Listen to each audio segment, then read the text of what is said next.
عدد ما في علم الله صلاة دائمة بدوام ملك الله.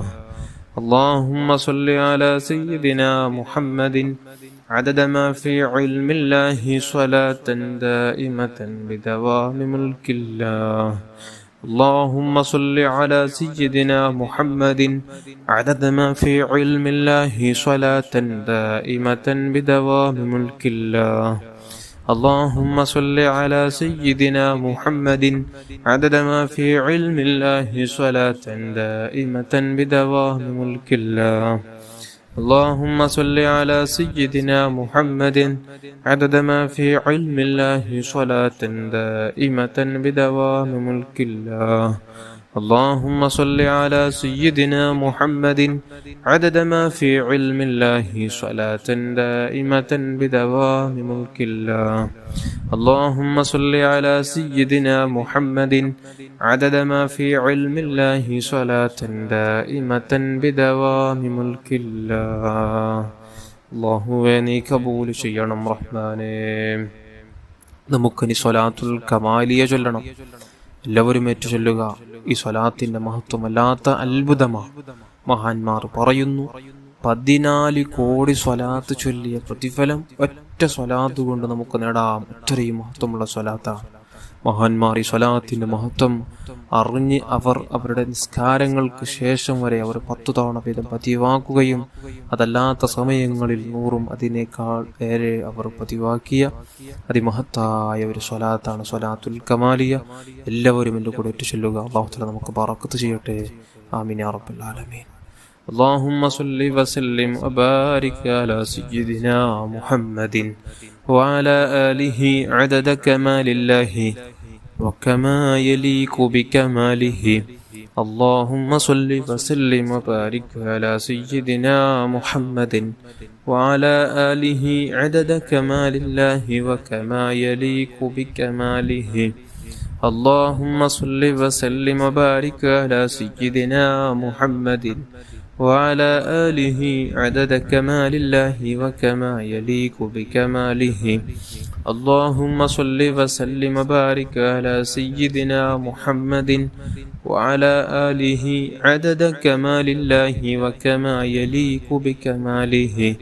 اللهم صل وسلم وبارك على سيدنا محمد وعلى آله عدد كمال الله وكما يليق بكماله. اللهم صل وسلم وبارك على سيدنا محمد وعلى آله عدد كمال الله وكما يليق بكماله. اللهم صل وسلم وبارك على سيدنا محمد وعلى آله عدد كمال الله وكما يليق بكماله. اللهم صل وسلم وبارك على سيدنا محمد وعلى آله عدد كمال الله وكما يليق بكماله. اللهم صل وسلم وبارك على سيدنا محمد وعلى آله عدد كمال الله وكما يليق بكماله. اللهم صل وسلم وبارك على سيدنا محمد وعلى آله عدد كمال الله وكما يليق بكماله. اللهم صل وسلم وبارك على سيدنا محمد وعلى آله عدد كمال الله وكما يليق بكماله. അല്ലാഹുവേ നീ കബൂൽ ചെയ്യണം റഹ്മാനേ. നമുക്കിനി നാരിയത്തു സ്വലാത്ത് ചൊല്ലണം. നാരിയത്തു സ്വലാത്തിന്റെ മഹത്വം വല്ലാത്ത അത്ഭുതമാണ്. മഹാന്മാരുടെ ജീവിതത്തിൽ അവർ പതിവാക്കിയ വൃദ്ധായി കണ്ട ഒരു സ്വലാത്താണ് നാരിയത്തു സ്വലാത്ത്. 11 തവണ ദിവസവും ചൊല്ലാൻ ഒരാൾക്ക് ഭാഗ്യം ലഭിക്കുകയാണെങ്കിൽ അദ്ദേഹത്തിന്റെ സർവ്വ മുറാദും ദുനിയവിയും ഉഖ്റവിയുമായ സർവ്വ ആവശ്യങ്ങൾ അല്ലാഹു തആല പൂർത്തിയാക്കി കൊടുക്കുന്നതാണ്. ഇത്രയും മഹത്വമുള്ള ഒരു സ്വലാത്താണ് നാരിയത്തു സ്വലാത്ത്. എല്ലാവരും കൂടെ ഇട്ട് ചൊല്ലുക. അല്ലാഹു തആല ബറക്കത്ത് ചെയ്യട്ടെ. اللهم صل صلاة كاملة وسلم سلاما تاما على سيدنا محمد الذي تنحل به العقد وتنفرج به الكرب وتقضى به الحوائج وتنال به الرغائب وحسن الخواتم ويستسقى الغمام بوجهه الكريم وعلى آله وصحبه في كل لمحة ونفس بعدد كل معلوم لك. اللهم صل صلاة كاملة وسلم سلاما تاما على سيدنا محمد الذي تنحل به العقد وتنفرج به الكرب وتقضى به الحوائج وتنال به الرغائب وحسن الخواتم ويستسقى الغمام بوجهه الكريم وعلى آله وصحبه في كل لمحة ونفس بعدد كل معلوم لك. اللهم صل صلاة كاملة وسلم سلاما تاما على سيدنا محمد الذي تنحل به العقد وتنفرج به الكرب وتقضى به الحوائج وتنال به الرغائب وحسن الخواتم ويستسقى الغمام بوجهه الكريم وعلى آله وصحبه في كل لمحة ونفس بعدد كل معلوم لك. اللهم صل صلاة كاملة وسلم سلاما تاما على سيدنا محمد الذي تنحل به العقد وتنفرج به الكرب وتقضى به الحوائج وتنال به الرغائب وحسن الخواتم ويستسقى الغمام بوجهه الكريم وعلى آله وصحبه في كل لمحة ونفس بعدد كل معلوم لك. اللهم صل صلاة كاملة وسلم سلاما تاما على سيدنا محمد الذي تنحل به العقد وتنفرج به الكرب وتقضى به الحوائج وتنال به الرغائب وحسن الخواتم ويستسقى الغمام بوجهه الكريم وعلى آله وصحبه في كل لمحة ونفس بعدد كل معلوم لك.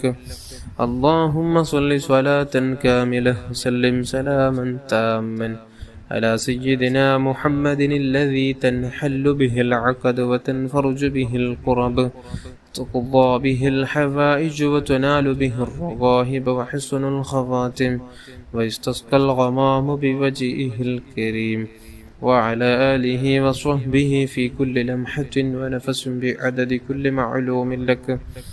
اللهم صل صلاة كاملة وسلم سلاما تاما على سيدنا محمد الذي تنحل به العقد وتنفرج به الكرب وتقضى به الحوائج وتنال به الرغائب وحسن الخواتم ويستسقى الغمام بوجهه الكريم وعلى آله وصحبه في كل لمحة ونفس بعدد كل معلوم لك. اللهم صل صلاة كاملة وسلم سلاما تاما على سيدنا محمد الذي تنحل به العقد وتنفرج به الكرب وتقضى به الحوائج وتنال به الرغائب وحسن الخواتم ويستسقى الغمام بوجهه الكريم وعلى آله وصحبه في كل لمحة ونفس بعدد كل معلوم لك. اللهم صل صلاة كاملة وسلم سلاما تاما على سيدنا محمد الذي تنحل به العقد وتنفرج به الكرب وتقضى به الحوائج وتنال به الرغائب وحسن الخواتم ويستسقى الغمام بوجهه الكريم وعلى آله وصحبه في كل لمحة ونفس بعدد كل معلوم لك. اللهم صل صلاة كاملة وسلم سلاما تاما على سيدنا محمد الذي تنحل به العقد وتنفرج به الكرب وتقضى به الحوائج وتنال به الرغائب وحسن الخواتم ويستسقى الغمام بوجهه الكريم وعلى آله وصحبه في كل لمحة ونفس بعدد كل معلوم لك. اللهم صل صلاة كاملة وسلم سلاما تاما على سيدنا محمد الذي تنحل به العقد وتنفرج به الكرب وتقضى به الحوائج وتنال به الرغائب وحسن الخواتم ويستسقى الغمام بوجهه الكريم وعلى آله وصحبه في كل لمحة ونفس بعدد كل معلوم لك. صل على جميع الأنبياء والمرسلين وعلى ملائكة المقربين وجميع عباد الله الصالحين والحمد لله رب العالمين. الفاتحة. أعوذ بالله من الشيطان الرجيم. بسم الله الرحمن الرحيم. الحمد لله رب العالمين الرحمن الرحيم مالك يوم الدين إياك نعبد وإياك نستعين اهدنا الصراط المستقيم صراط الذين أنعمت عليهم غير المغضوب عليهم ولا الضالين آمين. بسم الله الرحمن الرحيم. قل هو الله أحد الله الصمد لم يلد ولم يولد ولم يكن له كفوا أحد. بسم الله الرحمن الرحيم. قل هو الله أحد الله الصمد لم يلد ولم يولد ولم يكن له كفوا أحد. بسم الله الرحمن الرحيم. قل هو الله أحد الله الصمد لم يلد ولم يولد ولم يكن له كفوا أحد.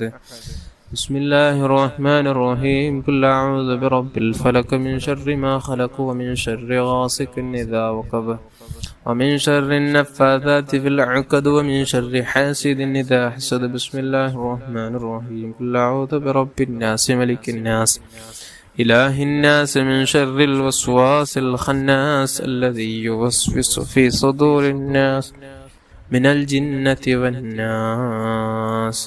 അള്ളാഹുവേ നീ കബൂൽ ചെയ്യണം റഹ്മാനേ. അള്ളാഹുവേ നാം ഓതിയ ഖുർആനോത്തും സ്വലാത്തും ദിക്റുകളൊക്കെയും നീ കബൂൽ ചെയ്യണം റഹ്മാനേ. മുഅ്മിനീങ്ങളെ എല്ലാവരും നല്ല നിയ്യത്തോടെ തന്നെ നല്ല ഒരു രാവാണ്, നല്ല ഒരു ദിവസമാണ്, നല്ലൊരു മജ്ലിസാണ്, നല്ല ദിക്റുകളാണ്, അത്ഭുത ഫലങ്ങളുള്ള സ്വലാത്തുകളാണ് തിരഞ്ഞെടുത്ത് ചൊല്ലി അള്ളാഹു തആല നമുക്ക് ഭാഗ്യം തന്നത് ചൊല്ലി തീർക്കാൻ അള്ളാഹു തആല നമ്മുടെ ഭാഗത്ത് സ്വീകരിക്കുമാരാകട്ടെ. എല്ലാവരും നല്ല ഇഖ്ലാസോടെ തന്നെ ഉദ്ദേശങ്ങൾ മനസ്സിൽ കരുതി ആമീൻ ചൊല്ലുക. തരം കിട്ടുന്ന അതിപ്രധാനപ്പെട്ട ഒരു രാവാണ്. അള്ളാഹു കബൂൽ ചെയ്യട്ടെ. അൽഹംദുലില്ലാഹി റബ്ബിൽ ആലമീൻ. اللهم صل على سيدنا محمد وعلى آل سيدنا ومولانا محمد. أرحم الراحمين الملك الجبار يا راج سيداയ അല്ലാഹ്. പടച്ച റബ്ബേ നാം ഓതിയ ഖുർആനോത്തും സ്വലാത്തുകളും ദിക്റുകളൊക്കെയും നീ കബൂൽ ചെയ്ത് ഹബീബായ റസൂലുള്ളാഹി സ്വല്ലല്ലാഹു അലൈഹി വസല്ലമ തങ്ങളുടെ ഹളറത്തിലേക്ക് എത്തിച്ചു കൊടുക്കണം അല്ലാഹ്. അല്ലാഹുവേ അസ്ഹാബുൽ ബദരീങ്ങളുടെ ഹളറാത്തുകളിലേക്ക് എത്തിച്ചു കൊടുക്കണം റഹ്മാനെ. അല്ലാഹുവേ മുത്തായ റസൂലുള്ളാഹി സ്വല്ലല്ലാഹു അലൈഹി വസല്ലമ തങ്ങളുടെ ഭാര്യന്മാർ, അവിടുത്തെ മക്കളുടെ പേരമക്കളുടെ അസ്ഹാബുൽ കിറാം, അവിടുത്തെ ജിദാദീങ്ങളുടെ ഹളറാത്തുകളിലേക്ക് എത്തിച്ചു കൊടുക്കണം അല്ലാഹ്. സർവ്വ അംബിയാ മുർസലീങ്ങൾ സ്വാലിഹീങ്ങൾ മശായിഖന്മാർ മഹാനായ ശൈഖുനാ ഗൗസുൽ ആദം ഖദ്ദസല്ലാഹു തആല സിർറഹുൽ അസീസ്, മഹാനായ ശൈഖുനാ അഹ്മദുൽ കബീർ റിഫാഇ ഖദ്ദസല്ലാഹു തആല സിർറഹുൽ അസീസ്, മഹാനായ ശൈഖുനാ മുഈനുദ്ദീൻ അജ്മീരി ഖദ്ദസല്ലാഹു തആല സിർറഹുൽ അസീസ്, മഹാനായ ശൈഖുനാ അഹ്മദ് റളാ ഖാൻ ബർഅൽവി ഖദ്ദസല്ലാഹു തആല സിർറഹുൽ അസീസ്, മഹാനായ ശൈഖുനാ സയ്യിദ് വലിയുല്ലാഹിൽ മദഊരി ഖദ്ദസല്ലാഹു തആല സിർറഹുൽ അസീസ്. അല്ലാഹുവേ സർവ്വ മഹാന്മാരുടെ ഹളറാത്തുകളിലേക്ക് എത്തിച്ചു കൊടുക്കണം അല്ലാഹ്. അല്ലാഹുവേ നമ്മുടെ കുടുംബത്തിൽ മരിച്ചുപോയ സർവ്വരുടെയും ഹളറാത്തുകളിലേക്ക് എത്തിച്ചു കൊടുക്കണം അല്ലാഹ്. പ്രത്യേകിച്ച് പലസ്തീനിൽ മരിച്ചുപോയ ശുഹദാക്കളുടെ ഹളറാത്തുകളിലേക്ക് എത്തിച്ചു കൊടുക്കണം അല്ലാഹ്. അല്ലാഹുവേ പ്രത്യേകിച്ച് നമ്മുടെ ഖുർആൻ സ്വലാത്തുകൾ ചൊല്ലുന്ന പാവപ്പെട്ട മുഅ്മിനാത്തുകളുടെ കുടുംബത്തിൽ നിന്ന് മാതാപിതാക്കള്, മക്കള്, ഭാര്യന്മാർ, ഭർത്താക്കന്മാർ പലരും മരിച്ചുപോയവരാണോ അല്ലാഹ്. അവരുടെ ഹളറാത്തുകളിലേക്ക് എത്തിച്ചു കൊടുക്കണം അല്ലാഹ്. അല്ലാഹുവേ നമ്മുടെ മാതാപിതാക്കൾ, ഉസ്താദന്മാർ, ബന്ധുമിത്രാദികൾ, കൂട്ടുകുടുംബക്കാർ, അയൽവാസികൾ, ഭാര്യ, മക്കള്, ബന്ധപ്പെട്ടവർ, സഹായിച്ചവർ, കൂടെ ദിക്റും സ്വലാത്തുകൾ ചൊല്ലുന്ന പാവപ്പെട്ട മുഅ്മിനാത്തുകളുടെ എല്ലാവിധ പാപങ്ങൾ ചെറുതും വലുതും രഹസ്യവും പരസ്യവും അറിഞ്ഞും അറിയാതെയും ചെയ്തു കൂട്ടിയ സർവ്വ തിന്മകൾ നീ മാപ്പ് ചെയ്യണം അല്ലാഹ്. നീ റഹ്മത്ത് ചെയ്യണം, നീ ബറക്കത്ത് ചെയ്യണം അല്ലാഹ്. അല്ലാഹുവേ രാവിന്റെ ബറക്കത്ത് കൊണ്ട്, അസ്ഹാബുൽ ബദരീങ്ങളെ ബറക്കത്ത് കൊണ്ട് അല്ലാഹുവേ നമ്മുടെ മനസ്സ് നന്നാക്കണം അല്ലാഹ്. നമ്മുടെ ഉദ്ദേശം നീ പൂർത്തിയാക്കണം അല്ലാഹ്. ഒരുപാട് ഒരുപാട് ഹലാലായ ഉദ്ദേശങ്ങൾ ആവശ്യങ്ങളും മനസ്സിൽ കരുതിയിട്ടാണ് റബ്ബെ പലരും ഈ ദിക്റുകൾ ഈ മജ്ലിസിൽ കൂടെ ദിക്റുകൾ ഈ മജ്ലിസിൽ പങ്കെടുക്കുന്നത്. എല്ലാവിധ ഹലാലായ മുറാദുകൾ നീ ഹാസിലാക്കണമല്ലാ. വീടില്ലാത്തവർക്ക് നല്ല വീട് നൽകണമല്ല, നല്ല ഹൈറായ നല്ല വീട്, ബറക്കത്തുള്ള സന്തോഷമുള്ള റാഹത്തുള്ള നല്ല വീട് നൽകണമല്ല, നല്ല ജോലി നൽകണമല്ല, ഉള്ള ജോലിയിൽ നീ ബറക്കത്തും സന്തോഷം നൽകണമല്ല, ബിസിനസ്സിൽ നീ കച്ചവടങ്ങൾ നല്ല റാഹത്തും അഭിവൃദ്ധി നൽകണമല്ല, മക്കളില്ലാതെ വിഷമിക്കുന്നവർക്ക് നല്ല മക്കളെ നൽകണമല്ല, തന്ന മക്കളെ നീ സ്വാലിഹീങ്ങളിൽ സ്വാലിഹത്തന്മാരിൽ ചേർക്കണമല്ല, ഗർഭിണികളായ ഗർഭിണികളായ സഹോദരിമാർക്ക് നീ സുഖപ്രസവം നൽകണമല്ല, സുഖപ്രസവം നൽകണമല്ല. അല്ലാഹുവേ, വിവാഹപ്രായമെത്തി എത്രയോ യുവാക്കൾക്ക് അനുയോജ്യ ഇണകളെ കൊടുത്ത് സന്തോഷമുള്ള ജീവിതം നൽകണമല്ല. അല്ലാഹുവേ, കടങ്ങളെ കൊണ്ട് പ്രയാസപ്പെടുന്നവർക്ക് തീർക്കാനുള്ള സഹിലായ വഴി നീ തുറന്നു കൊടുക്കണം റഹ്മാനെ. അല്ലാഹുവേ, സന്തോഷമുള്ള റാഹത്തുള്ള നല്ല ജീവിതം നൽകണമല്ല, ബറക്കത്തുള്ള ഐശ്വര്യമുള്ള ജീവിതം നൽകണമല്ല. അല്ലാഹുവേ, മരിക്കുന്നതിന് മുമ്പ് പലതവണ ഹജ്ജും ഉംറയും നിർവഹിക്കാനുള്ള തൗഫീഖ് നൽകണമല്ല. അല്ലാഹുവേ, നമ്മുടെ സഹോദരന്മാർ പലസ്തീന ജനതകൾക്ക് നീ സന്തോഷം നൽകണമല്ല, നീ സമാധാനം നൽകണമല്ല, നീ ശാന്തി നൽകണമല്ല, ശത്രുക്കളെ നീ ഒന്നടക്കം പരാജയപ്പെടുത്തണമല്ല, കഠിനമായ ശിക്ഷ നീ കൊടുത്തേക്കണമല്ല. അല്ലാഹുവേ, രാത്രിയുടെ പറക്കത്തുകൊണ്ട്, ബദരീങ്ങളെ പറക്കത്തുകൊണ്ട്, ഈ മാസത്തിന്റെ പറക്കത്തുകൊണ്ട്, ദിവസത്തിന്റെ പറക്കത്തുകൊണ്ട് അല്ലാഹുവേ, ശത്രുക്കളായ ജൂതന്മാർക്ക് മുസ്ലിമീങ്ങൾ ലോകത്ത് എവിടെയെല്ലാം വേദനകൾ, യാതനകൾ, പ്രയാസങ്ങൾ അനുഭവിക്കുന്നു, പ്രത്യേകിച്ച് നമ്മുടെ ഇന്ത്യ രാജ്യത്തും അല്ലാഹുവേ, അവർക്ക് ശത്രുക്കൾക്ക് നീ കഠിനമായ ശിക്ഷ കൊടുത്ത കഠിനമായ ശിക്ഷ കൊടുക്കണം റഹ്മാനെ. നിന്റെ ഖളബിന്റെ നോട്ടം അവരിലേക്ക് നീ നോക്കണം റഹ്മാനെ. അല്ലാഹുവേ, അവരെ നീ ചിന്ന ഭിന്നമാക്കണം. പാവപ്പെട്ട പലസ്തീന മക്കള് അനാഥരാണ്.